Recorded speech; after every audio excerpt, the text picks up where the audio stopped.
It's Friday night. We did it. It's Carco and Carne, still in quarantine. This is episode 450 of Carco and Carne, which kind of blows my mind.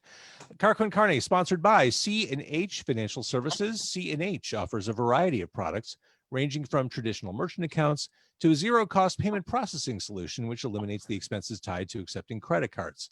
C&H also offers cost-effective commercial lending programs, which can help get your business the money it needs to make it through these unprecedented times.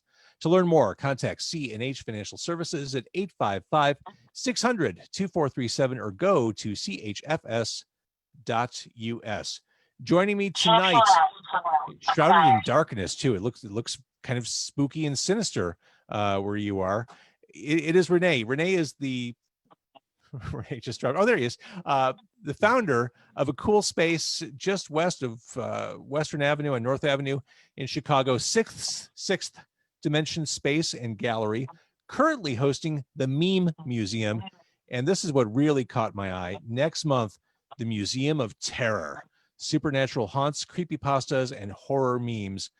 You're launching a terror exhibit just in time for Halloween. As the world is turning to pumpkin spice, this is what's going on at Sixth Dimension. I want to talk about that, but first explain what sixth. God, it's a hard word to say. Maybe you should have chosen a different number, like seventh, eighth. Tell me the what Sixth Dimension is. So the Sixth Dimension, and that's funny because you said why not 7 or 8.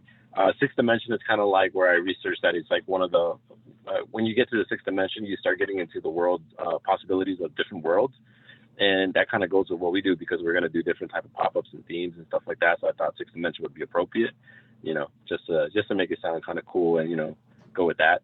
But the space in general, like this whole business idea was not even, well, for one, it wasn't even intended to be what we were doing right now.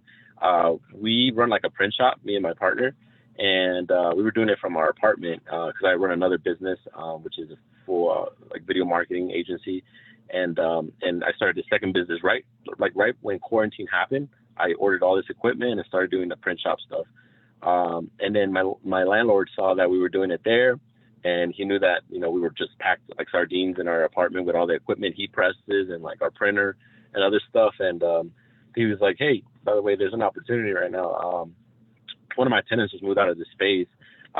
She couldn't afford it anymore. COVID hit and everything. So it was like, do you want to take over the space? I know you guys are over here printing and, you guys need more space. So I was like, yeah, sure. And so he gave me a really great discount on the space. Like, it's not full rent.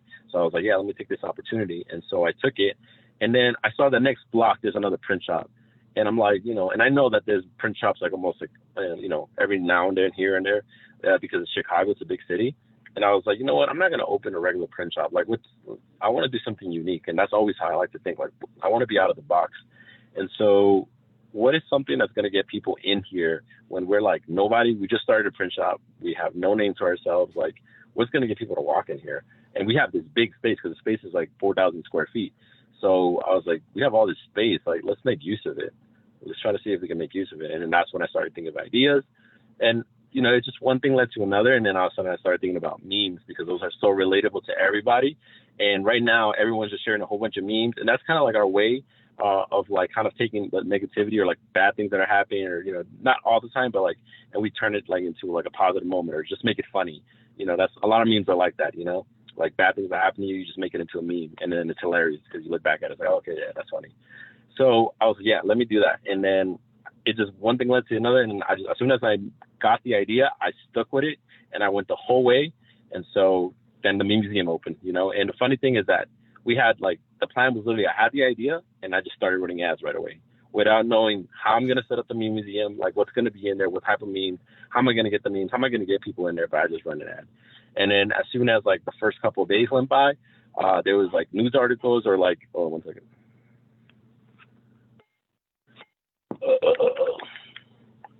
Everything okay there? Yeah, can you hear me? Yeah, I can hear you. Oh, yeah, sorry, it's because the web app, the phone app, and a call was coming through, so I had to cancel it. So I was doing that, and then media started picking it up, like this local Dude 312 Chicago. I'm pretty sure you're familiar with it. They actually posted it on their their newsletter and all that stuff. And all of a sudden I started seeing a surge, like even from our Facebook ads, we were getting a whole bunch of people just tagging people like, hey, let's do this. It looks fun. And then cause we had it on Eventbrite.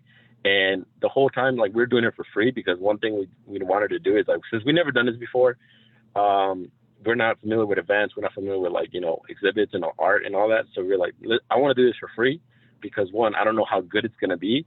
And two, I want everybody to enjoy it. Like, I don't want to charge. I want everyone just to come in here, have a good time, because this is what people deserve right now. And that's kind of how it went to be. And that's how I made the Meme Museum, but it's, again, since we're not in this type of business, it was really hard. Like 2 hours before the actual space opened, I was like up 48 hours, and 2 hours before it opened, I was barely putting up memes on the walls. How can it be a meme museum when there's no memes on the walls? And I was literally like last minute backed up, like all that type of stuff. So it was crazy, but little by little, people started like getting more and more interested in checking it out, and now we've supposedly like became kind of like a hit because now we have multiple articles, media articles. And recently now we've been getting a lot of interview requests by like WGN News and Univision and like other news outlets as well that want to do like interviews and live interviews with us in the morning. That's cool. And you're doing the Carquin Carne podcast, which clearly means you've arrived. Yeah. Of course. Yeah. So I thought that was cool. That's why I definitely wanted to come in on here because, and anybody that like, finds out and wants to talk about it, I'm open to it. So. Right on. Well, the first question I would have to ask before we get into the specifics and all the fun stuff, as we are in this time of pandemic, going into that space as a spectator fan, what can I expect just in terms of like safety protocols and that kind of stuff? Because people, you hear museum, it's like, oh, I don't want to walk in there. How do you address that? Right. So what we do is because we know a whole COVID thing and we have like the city ordinance plus, the state law is mandatory. What we're doing is like the way we're doing the tickets, even like for the Museum of Terror, the same way is we're doing time slots. So we do like an hour and a half and we only allow up to 25 people at a time to be in there because, we were looking at like, what your capacity is. You have to divide that in half. That's kind of how the city mandates it now. So that's what we did. And so, so now we limit the capacity to how many people go in and it's per time slot. So you have to show up at the time that you reserve your free, ticket for, and you go in there. And that's kind of how we make sure that there's enough space for people to get like social distance. Plus we have hand sanitizer, of course, on there. Everyone has to wear their mask, of course.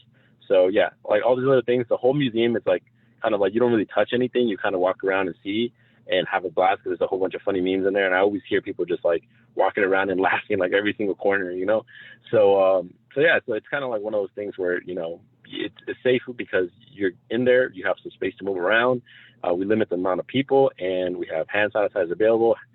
Face masks are required. And yeah, that's pretty much kind of like how we're dealing with that. And it sounds like for sure the Meme Museum is made for Instagram. That is just, make sure your battery is charged on your phone because you're going to be taking a million pictures. Yeah. So we try to do like little spots like photo ops in there. So we bought like a neon sign. We had a custom made "This is Fine" dog like prop in there by the bench. Who doesn't love the "This is Fine" dog? Yeah. And as memes go, that's a lot. That is 2020 in a nutshell, right there. Exactly. So I thought that was fine. And then this is also something I want to put out there because it's something that's been coming up. Like not a lot of people, but I see it every now and then. If people are saying like, "Hey, is the creator of the This Is Fine now getting paid?" and this and that, and I just want to address that here, just in case any viewers are also asking about that. Like again, the museum is free. This first museum that we're doing right now, like the Meme Museum, we have not made any money off of it. We actually like spent money that we haven't recovered yet. And so, and then the dog is a replica, of course. It's not for sale. It's there just for your entertainment. So it's under fair copyright laws. So all that stuff, again, that's why we always wanted to make it for free because we don't want to steal other artists' IP and stuff like that. But yeah, people enjoy it and being in there and taking pictures with the This Is Fine dog and other stuff. And we have a mural in the front. I'm pretty sure you've seen it that I had a graffiti artist make a mural of all the memes and our name on it. And people love taking pictures on there too. That's awesome. All right. So let's jump ahead. October 15th, the Museum of Terror, because you got to do something around Halloween. Let me read the description here. The museum will contain countless of real-world stories and depictions of ghost encounters, demonic possessions, black magic, and witchcraft, along with popular and horrifying folklore tales, creepypastas, and urban legends. And don't forget the horror-related memes to balance out all the dark energy. Are you a horror fan? Does this come from you? Hell yeah. That's 100%. I watch ghost videos every night. And I watch it at night by myself. Like, this is the type of stuff that I like. I go to every horror movie, even if it has like a low Rotten Tomato score. Like, as long as it looks creepy to me and like, it's a good plot, a good story, good jump scares. Like, I love that stuff. So I don't know why I've been fascinated, especially because what I'm noticing is, especially with this, is that I don't know, it might run in like Hispanic blood, but a lot of Hispanics, their moms or their parents are usually very like against the supernatural and like don't want you to watch scary movies, which my mom was like that. So for me, I would always try to sneak, and put a DVD while she's not watching of a scary movie and stuff like that. So it was always that was my fascination. So definitely, this is one of those museums where I'm putting a lot more of my passion into it. Yeah. Because that's something that I love. Well, before we talk about the specifics of the exhibit, I do want to say, if you're a horror movie fan, have you seen Host, the new movie on Shudder? Oh, no, I haven't. I know about Shudder, and now recently with all of this stuff, like I barely have time to do anything. Totally but get it. I'm picking up on all the new stuff that's coming up, and any new stuff that that I need to watch, you got to send it over because I'm missing out right now. Dude, Shudder, do the free trial if you don't want to fully commit. Host is a movie that was made during the pandemic, and it takes place entirely in a Zoom conversation, just like this. And I swear, Renee, it is one of the few movies in recent memory that was legitimately scary to me. Because I go see all the movies too. Rotten Tomato scores be damned. There are some jump scare moments that'll make you audibly react. Just saying. Wow. When life calms down for you, whenever that is, that's worth checking out, especially after being on the Zoom conversation. You can apply this. That's awesome. To that. All right, so let's talk about curating an exhibit like this. I mean, it's a big thing to wrap your arms around when you're talking about folklore and all these stories. How do you even curate this down to a manageable level?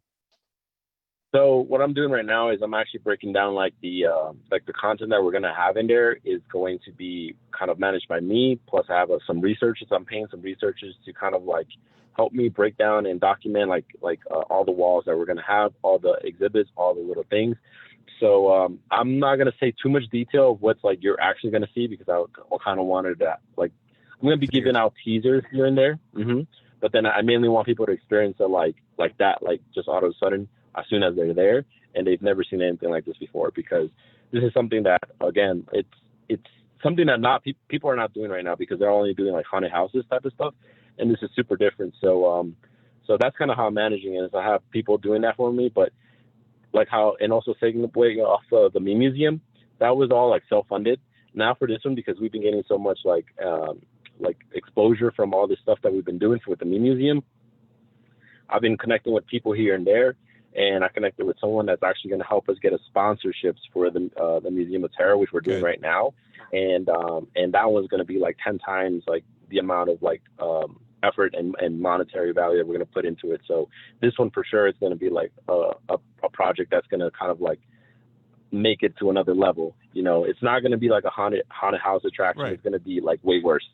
It's going to be worse than that. Because haunted houses scare you in the moment. It's those jump scares in the moment. This is the kind of stuff you're going to read about and experience and take home with you. Yes. And the thing is that the way I'm going to do it, the way it's going to be curated when you're there, the experience is pretty much, it's kind of like a tour in like groups, but you're still going to have, again, because it's limited, you're going to have space to move around and stuff like that and keep your social distance, but it's going to be curated in the group. There's going to be times where someone's going to focus your attention on the screen. You're going to watch like a 2-minute clip of this, that happened, of that, and so you're going to just start getting creepy, like the heebie-jeebies, just by looking at certain clips and certain real life, like ghost encounters, real life demonic possession tapes, stuff like that. And while we break down the history of what happened, like what's going on and all that stuff. But yeah, and then some stuff you have to read by yourself. We're going to give you some time to walk around and see all the other like creepy pastas, horror memes and stuff like that. But a lot of the stuff is going to be kind of guided. And so we're going to have, a couple little surprises here and there while you're being guided. So it is going to be like a full 1-hour tour type of stuff. Is this adults only? Is this all ages? It kind of, the way that I'm making it again is like, it's not like adults only, but I put the disclaimer that there's going to be a lot of explicit and graphic content in here that is not suitable for a lot of people, like even adults, because there's a lot of people that don't even like seeing this type of stuff. For sure. And I was saying, like, if you get, if it's only for minors 13 and up if they have parental guidance, of course, because yeah, this is definitely something you don't want to take your kids to. So again, this starts on October 15th. You're at 2511 West North. It's the Museum of Terror. If people want to go ahead and just get hooked up, do they go to Eventbrite? How do they get tickets for this and make reservations? Yeah. So right now, the main way we're getting tickets right now is Eventbrite. So there is a page. We have a Facebook as well, Sixth Dimension Space and Gallery. And you know, the post shows like where the Eventbrite link is. But the shortened version of it is terrormuseum.eventbrite.com. Like that's the best way of like going to the link and buying tickets.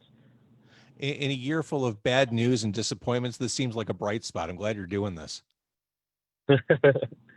Yeah, very. This is I'm in the car because I have my business partners having dinner over there, but I really wanted to jump on this, so I was like, hey, I'm just going to the car for a couple minutes and do this interview. You know, I'll let you do your thing. We'll see you at Sixth Dimension Space and Gallery, and then are you going to one last thing I wanted to add though, just to kind of like tell you of how different this is going to be, is because I believe in the supernatural and like and all this stuff that I'm going to put in there. I know some stuff might be fake, like creepypastas and stuff, but there's a lot of stuff in here. Like I'm trying to, again, go to the 10x level, but at the same time without being like too off the chart. I'm actually going to have a father bless the place every week or so, because there's going to be a lot of dark energy in there, and there's going to be a lot of like real, like demonic rituals, like signs and all this other stuff that I want people to kind of like know about. But, you know, it's just, again, it's a museum, it's history, this stuff is happening around us, and this is what the experience is about. But again, I don't want that dark energy just lingering there. So I'm definitely going to have like sage, crosses, and bless the place every week or so, because this is going to be a different type of experience. So you'll have hand sanitizer to cleanse from the pandemic concerns. Then you'll have soul cleansing as well. All right, so we'll get our tickets on Eventbrite. I'm going to stop the video right now and thank you for doing this.